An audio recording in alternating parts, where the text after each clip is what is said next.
Here we go. Season 1, Episode 1, Franchise Nutrition and Fitness Podcast. I can't believe it's taken us 3 years to get here, but here we are. Hey, better late than never. Yeah, it's the whole thing with all of it.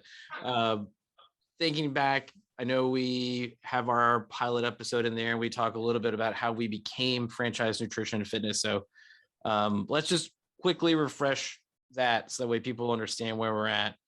My name is Ryan. I'm a registered dietitian. I'm Matt, certified personal trainer and a certified health coach. Right. And with that, both of us, we still have an extensive knowledge, each of us, of nutrition and fitness as far as the background. But a lot of times people ask, why is it franchise? Are you guys trying to establish franchises? And I have to explain to them kind of our story. So, kind of outside looking in, it requires a little bit of backstory, but then it's easy to understand as soon as you get the groundwork. Right. So back in 2006, when both of us were still in professional wrestling, so Matt's still wrestling, and I'm not, we were thrust together as a tag team at this place called Alternative Pro Wrestling in Royston, Georgia. And it was a Friday, and throwing back to when we were training at National Wrestling Alliance Wildside, we decided to call our tag team the Friday Night Franchise, which used to be the show that was on Fridays.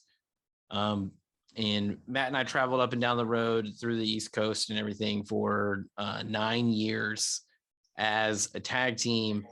And from that fateful time in 2006 going forward, we had lots of different names, but the franchise stuck wherever we went. And so we've been going by the franchise since 2006. So that's why we are Franchise Nutrition and Fitness.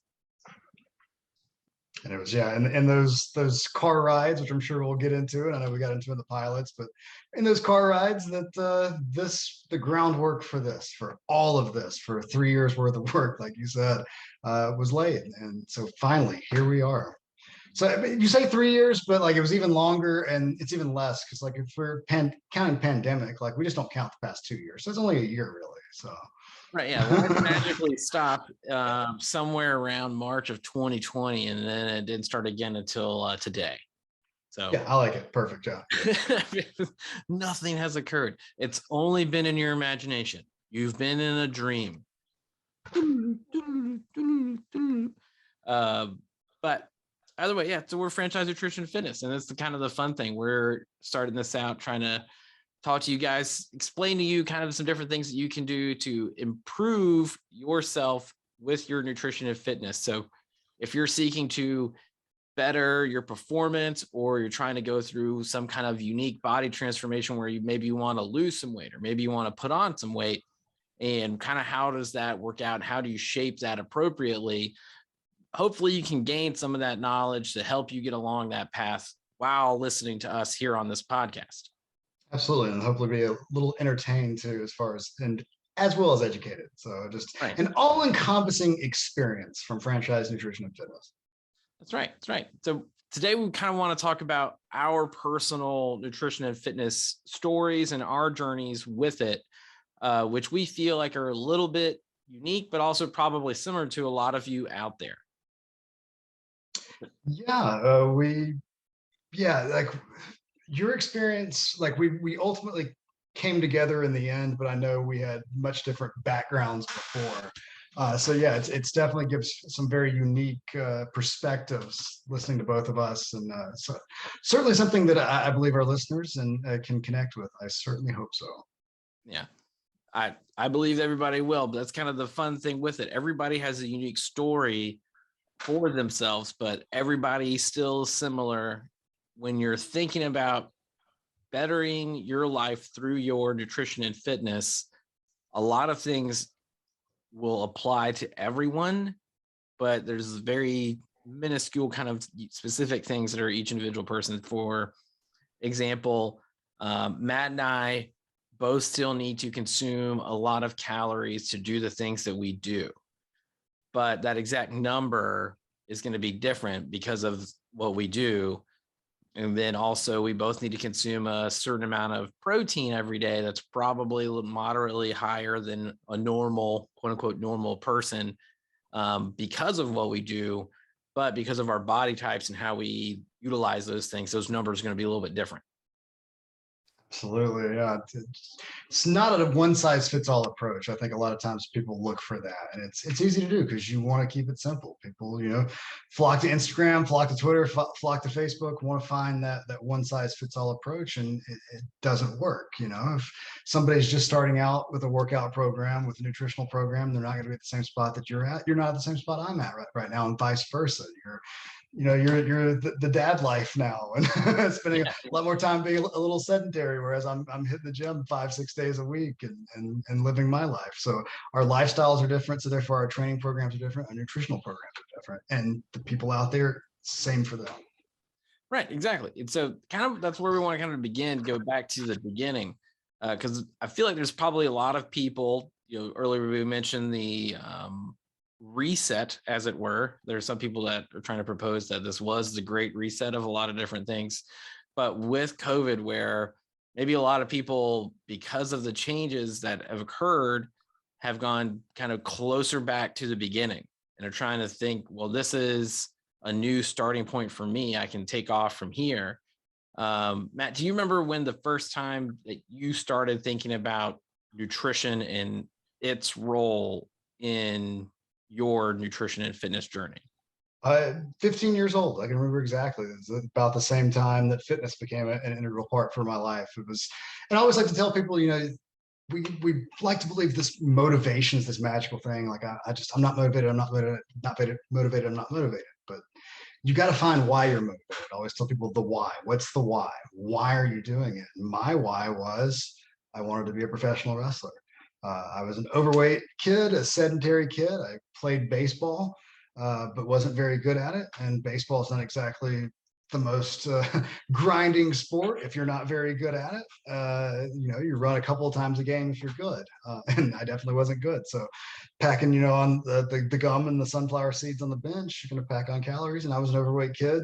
There was no training program for me in the off season, so the training was sitting, watching TV, playing video games. So once I got into professional wrestling and started seeing what the guys look like and basically kind of seeing these templates of the larger than life superheroes that we're often around in wrestling, and picking up on what they ate and what they did, and going on my weight loss journey where I lost 70 pounds through a combination of diet and exercise, and really just kind of tinkering with it myself and picking up some of the bro science magazines along the way and teaching myself from there.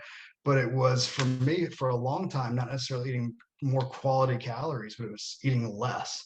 I was 15 years old, still living at home in Georgia with my mother, who cooked very much Southern style food. So learning about portion control and things like that, and thinking about, okay, if I'm eating less, that's how I can reduce the number of calories I'm taking in. That's how I can lose weight, lean out, and look and feel and perform a little bit more like an athlete. Yeah, it's similar in your vein. I am also from the South. I grew up in Georgia as well, like Matt was saying. And also the whole thing now, it's kind of like we're in this weird time where it's almost like Aldous Huxley's A Brave New World, where you're inundated with information everywhere and you can get information that you need. But all of it that didn't exist when we were coming up. Pick up a few different magazines, find a few different forums, before social media. Yeah. Right. Yeah. Now you can comment, and there's a giant thread of people commenting on a post that's out there. But back in the day when it was a forum, somebody put, it's an RSS feed, this kind of thing where there's a post and you just have comments on posts. And I remember the first time I saw somebody had uploaded a picture to a forum and everybody was like, oh my God, how'd you get a picture on there? It's like, what did you do? But so way back when I was 15, it was the year 2000. So it's a long time ago now. But that is also, oddly enough, similar to you. That's kind of the first time that I was exposed to nutrition and its impact on your fitness ability. I played football and throughout the entire younger part of my life from around 8 years old to 15. And all the time in there, people are just, kind of mealing about. There's not really any off-season training until you get kind of closer to middle school, up into the 12, 13, 14-year-olds. And then it's only weight training or speed work kind of things that are done with a team in a team setting during the school year. And outside of the school year, kind of like you're talking about with the summertime, you're not really doing anything. It's whatever you're going to be playing around at home. And when I was 15 was when I first got exposed to using creatine monohydrate as a potential to help you and aid you. There's plenty of evidence out there that supports its use. But that was then, that was like 2000. So it was still a big thing coming up. And yeah, there was so much information out there about what it did and what it didn't do. And if it was like some sort of miracle drug, especially for a 15-year-old. Yeah, you're like, man, I'm gonna go into the supplement store, drop all my money on these subs, and I'm gonna look like Hulk Hogan the next day. Yeah. Say your prayers to take your vitamins. A lot of vitamins. The whole thing. And then moving forward, I stopped playing football and I started running track and cross country because I was a skinny 15-year-old. And at that time, if you wanted to make it in football, you had to be big fast. And my genetics and my parents' budget did not agree for me to get big real fast. So with all of that saying, I switched to cross country because it was more advantageous for me to maybe possibly make it to college on a track or cross country scholarship. And that furthered my exposure to nutrition and its impacts, where I learned about carbohydrate loading for a race and proper hydration for a race. But I had a unique situation where my coach for a lot of those times was getting his degree in exercise physiology. He was getting his master's at the time and working towards getting his doctorate because now he's a professor. But at that time, he was still doing those things. And so he would expose us as athletes to what he was learning and how he was working on the people going through his studies and how he was making sure that they get fed appropriately for all of his studies and doing those things to figure out they're improving their VO2 max, which of course, if you're able to improve your VO2 max and you're a running athlete, you're better utilizing the oxygen that you're taking in so you can run faster for longer, which is kind of the bigger goal when you're doing cross country and those kind of things. And so that's when I was originally exposed to it, but it's kind of just on the cusp.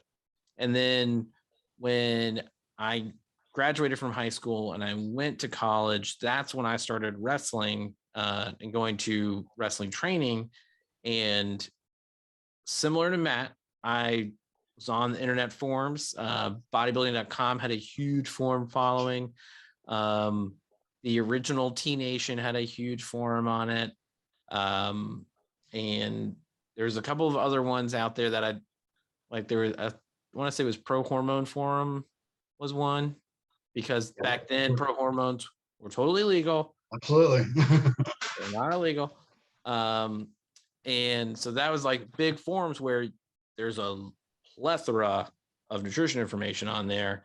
And there are some really good, highly qualified nutritionists on there that would put a lot of stuff out. But then there's also, of course, a lot of people that are not qualified, but are still providing plenty of speculative information about how to improve your nutrition and fitness. And there's just gotten to be more and more information, like you said, out there now. It's insane to see. And I can't imagine like trying to break into fitness and trying to think about your nutrition now as a 15-year-old kid or as an adult, even, like, because there's so much information out there to try to decipher through. Yeah, it's overwhelming. And the amount of stuff that I have to say, it depends at this point in time when people ask me questions about nutrition. I work in a hospital full time. And so I see a wide variety of patients. I don't I don't work on a floor that is a specific condition. Like there's floors that are oncology floors and it's only cancer that people are seeing. There's floors that are cardiology floors that are only people seeing. But I work on a med surge kind of floor where it's a grab bag of conditions. And so everybody really is different. There's some things, like I said, that kind of overlap, but there are things that are very specific to each condition. And somebody will come into the hospital, they'll get diagnosed with something, they will look it up on their phone. And then I have to go in and talk them back off the ledge that what you just read is completely not true. Please don't do that. You will actually probably kill yourself. Don't do that at all. That's not going to help. In a very similar vein, I work with a lot of general population that are in a medical weight loss program through online health coaching right now. And same thing, they've tried all this, these different things that just didn't work, from 500 calorie HCG diets to, extreme low carb to just stuff they couldn't sustain. And so, yeah, that misinformation out there, and you'll run into people, well, it worked. I lost 60 pounds, but then I gained it right back. It's like, well, did that really work? You didn't sustain it. So yeah, it's difficult, man. And it's difficult to see people want to do the right thing. They want people aren't doing these things that are, like, they're going to kill themselves. They're not going to work on purpose. It's just, there's so much misinformation out there. Yeah, it's an insane amount of things. So one of the things that I always think about when it comes to general recommendations, this is something you guys listening can take home with you. Things that I say to people all the time, the general recommendations are kind of the things that if you are as old as Matt and I are, or if you're a little bit older, you've probably heard them your whole life. If you're younger than us, people have been probably lying to you for a long time. But it's kind of the whole thing where we're at now in this time. Fruits, vegetables, whole grains, vitamin D fortified foods. So you need 2 servings of fruit every day, 3 servings of vegetables every day. Half of your whole grain should come from some kind of whole grain source, and you need 3 servings of a vitamin D fortified food every day. So that could be something like milk. Cow's milk is vitamin D fortified. It's not naturally occurring in there. It's fortified with it. It could be soy milk, even if you wanted to do that, probably going to be vitamin D fortified. But it could be other things like yogurt, cheese, whatever. And that's it. So those are the simple pieces that could apply to almost everybody. Now, again, there's unique people that are, you have some chronic condition, you probably shouldn't have more or whatever. But for the general populace, those recommendations still apply. I was actually just reading a study that came out. I want to say it was today's date. All recording this is February 1st, 2022. And I want to say it came out a couple of months ago, but I could be wrong. So don't quote me on that. But the whole study was that the Americans are now eating more fruits and vegetables than they have in the last 20 years. But only 10% of Americans are meeting their fruit and vegetable recommendations. So they're finally eating more, but it's just still, that is the maximum number that is actually meeting those numbers. And so baby steps, we're getting there. Right. Yeah. I remember when it was 3% met the fruit recommendations, 2% meet the vegetable, and 1% met the vitamin D fortified food. So now we've grown that is a huge, significant, clinically significant number change, going from 3% to 10. Absolutely. But the whole thing was that out of the entire populace, it's still only 10%. It's still kind of mind-boggling because there's plenty of food available.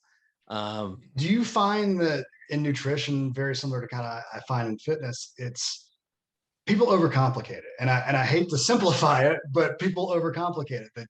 They want a quick fix, or they believe in this new fad diet. Same thing with working out. Like, want to do these crazy different variations of workouts when, hey, I've never picked up a dumbbell before, but I'm going to start trying to do this crazy, nonstop 90 days of working out, or muscle confusion and all this stuff, and not following proper principles of progression and building a foundation.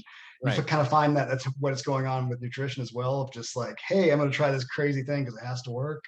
All the time. current fad, which is comedy to me because it was a fad 10 years ago, so it'll probably cycle off and come back. But keto is the big thing right now. It's still the number one. That and carnivore and intermittent fasting are the top 3 fad diets currently in 2022. And everybody's jumping on it. But I laugh about it all because keto, what people are currently doing and calling keto, isn't actually keto. It's probably closer to modified Atkins, where you are, for example, classic ketogenic diet. If you were eating 2,000 calories a day, you could have 1 hamburger patty and 1 slice of bread. Everything else you consume has to be complete fat. So if you are listening to this podcast in 2022 and you know somebody that's following keto, ask yourself, are they eating that equivalent of protein and carbohydrates with all of their fat? Are they just straight drinking avocado oil or eating balls of butter? If they're not, they're probably not doing keto. Yeah, I find that most people I talk to, yeah, they consider a lower carb diet to be keto. Yeah. Right. Yeah. It's not the same. That's not it at all. Keto applies to ketogenic, which is a very specific kind of thing. And it takes your body about a month to adapt to it anyway. So you'd have to follow that kind of regimented diet for a month. How do I know? I covered a keto clinic when I was in college. So don't, I've been there. I literally made those recipes for formulas to get blended up in a blender that went to a kid to help reduce their seizure activity. That's what the diet has been shown to be most effective with. But people are they found that, hey, maybe you're going to lose some fat with it. But kind of the bigger concern with following a ketogenic diet for a long period of time, if you're thinking about fat loss, is that you might lose more muscle mass than fat over the time. You're probably going to lose some fat, but you might lose more muscle mass, which is kind of the same thing with intermittent fasting. They find that people lose a lot of weight, about the same amount of weight as people that just follow a normal caloric deficit. But the people that are on intermittent fasting, because they don't have the spread out of protein throughout the day, this is kind of one of those in the discussion. There needs to be more research behind it. People that are intermittent fasting versus people that do a normal caloric deficit, what they're currently finding is that the people on the intermittent fasting lose more muscle mass than the people doing the reduced caloric deficit. So I think that's what a lot of people on those diets don't think about. It's like you get so fixated on weight. You don't think about body composition. You don't think about the stuff that's going on inside the body too. That was always fun. I used to do blood draws a few years ago for health fairs, and we'd get people coming in. We would test A1C and total cholesterol panels.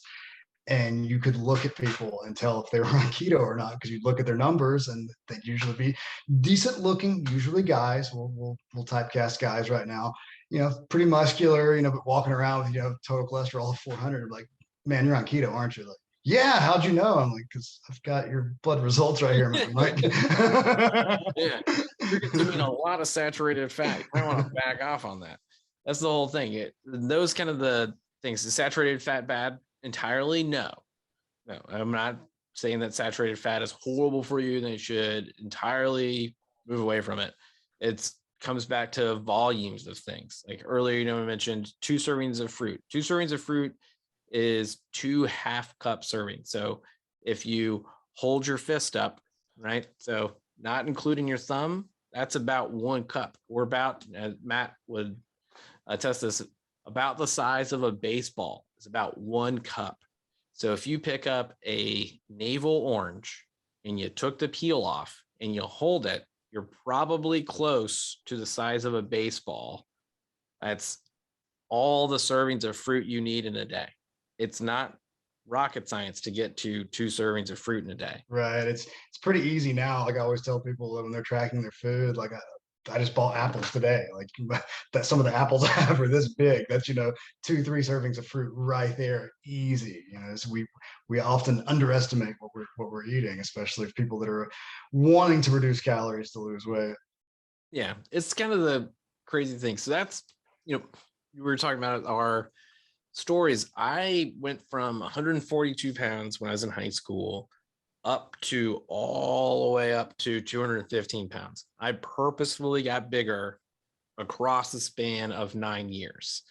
And now I am purposefully smaller because I am not trying to get a WWE contract anymore. And so now I'm right around 190 pounds. It's where I've been hovering around for the last 2 years. And when we got married, I've been married for 5 years. When we got married, I was just around 200 pounds. And I was still trying to achieve a powerlifting total. But I hurt myself doing non-lifting things. I was helping somebody move. I rolled my ankle really bad and I cracked my talus. It's the bone in your foot. Like if your foot goes like this, if this is your foot, the talus is right here in the middle, like right here. I'm really looking forward to the people that are just listening to the audio portion of this. Oh podcast. yeah, not explain that. Not listening. Like, what the hell is he talking about? What is he talking about? The talus is right in the center of your ankle, where your moves down to your metatarsal. So those are the long bones that move away from your ankle, and right where your tibia and your fibula, those muscles that are in your lower shin, meet in your ankle. The talus is a big bone in the middle of that, and I cracked mine. So, and there's literally, I went and saw a sports orthopedist, and at the time, it was great because we lived in Atlanta, and so I got to see the guy that does things for the Braves and the Falcons and stuff. And he's like, "You're going to be one of those guys. If I tell you not to work out, you're just going to work out anyways." It's like, "Well, yeah, definitely. So what do I got to do?" He's like, "Well, because of where it is, we really can't do anything for you. And it's not so bad that you're going to need surgery. So you're probably just going to have to deal with it and live with it for 7 months. And it might get better or it might not get better." And the long story short version of it was that I went back a couple of times and I got the story that, well, it might take up to 2 years for you to ever get all the way back to a livable normal. And so, like I stopped chasing the powerlifting total. Like I just need to get to like a moderate level of be able to tolerate life. And kind of what Matt was talking about before, like I have 2 small children. And so now my biggest thing that I do is I just want to improve my performance well enough that I can keep up with my kids and make sure to be able to always be able to do all the things that they want to do. Which is what some of you might be out there thinking about doing yourself. So my fitness journey went from playing football and trying to get bigger for football to improving my ability to run as fast as I can for as long as I can to do cross country and track, into professional wrestling, where it was, you need to look as big as you can possibly be and be strong as you can possibly be, but be aesthetically pleasing as you possibly can be. Because at the time that I was in wrestling was at the time when WWE was still looking for mass monsters and not quote unquote normal looking people off the street, where they're just looking for people that are these huge physiques. And the thing I kept being told all the time was you got to be 10 pounds bigger. And that was all because you just need to look that much bigger. And so my fitness journey morphed into more of a bodybuilding kind of thing, where I was focusing on specific body parts and making sure I was balanced to be able to do all those things, but still like a power builder where you'd be able to move heavy mass and maintain a certain amount of cardiovascular fitness through all of that with that physique. So that way it takes a lot of cardiovascular fitness to be able to perform a professional wrestling match where you are essentially performing isometric exercises for 20 minutes more. And it's funny, like the way the conditioning programming and the strength programming have changed amongst pro wrestlers, even the last 10 years. Because like you said, we used to all train more like bodybuilders. It was more for the aesthetic of it. Hey, work on the cardio long enough that you can go out there and condition yourself. And there are certain ways to move and breathe and stuff in the ring that aren't necessarily like real athletics, kind of fake it until you make it. And so there wasn't a lot of, a lot of credence put on flexibility training or other types of conditioning.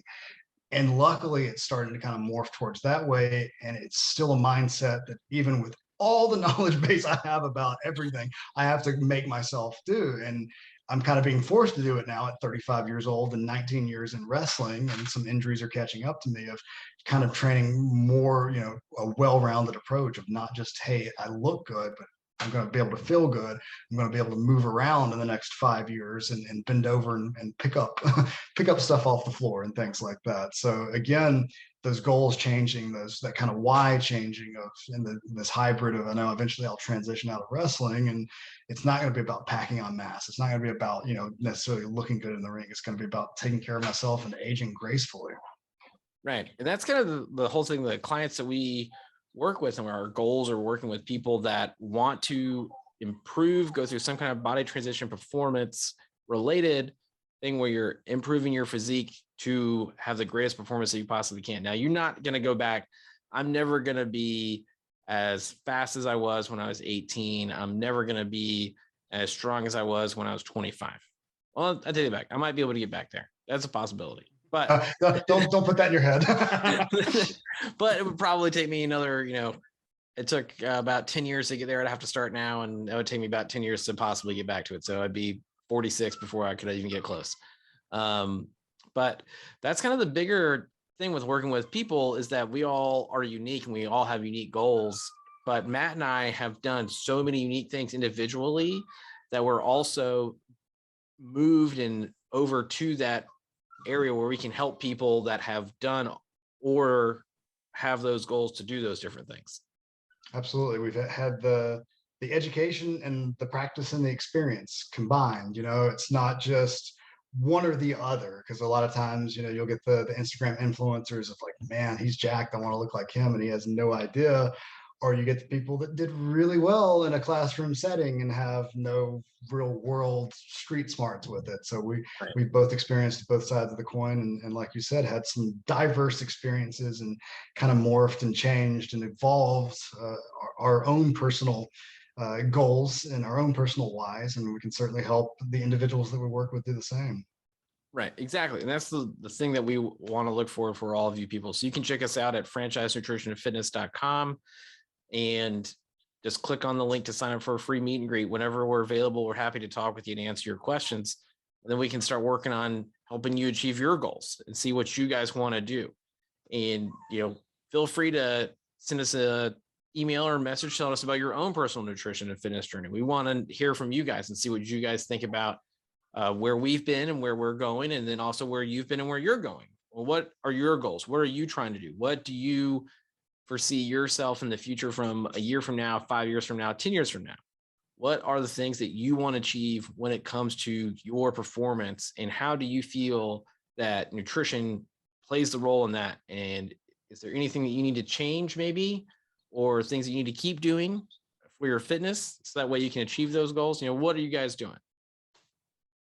Yeah, it's easy to kind of get stuck in a rut and to not change those things. And we understand that. I think we've both been there before. It's very easy to kind of get into that same strength training program, or to eat that same diet over and over again. And outside looking in from another person's perspective, somebody can help you with that. That's where we come in. We can help you with that. We can give you that little tinker that's going to help put you over the edge for that goal, whether it's aging gracefully after wrestling, or keeping up with your kids, or being an elite athlete, or whatever your goal is. We've got the diverse expertise and experience to help you with just that. All right, that's awesome. We're going to go ahead and wrap it up there. Remember, franchisenutritionandfitness.com. We're there to help you maximize every bite and every rep.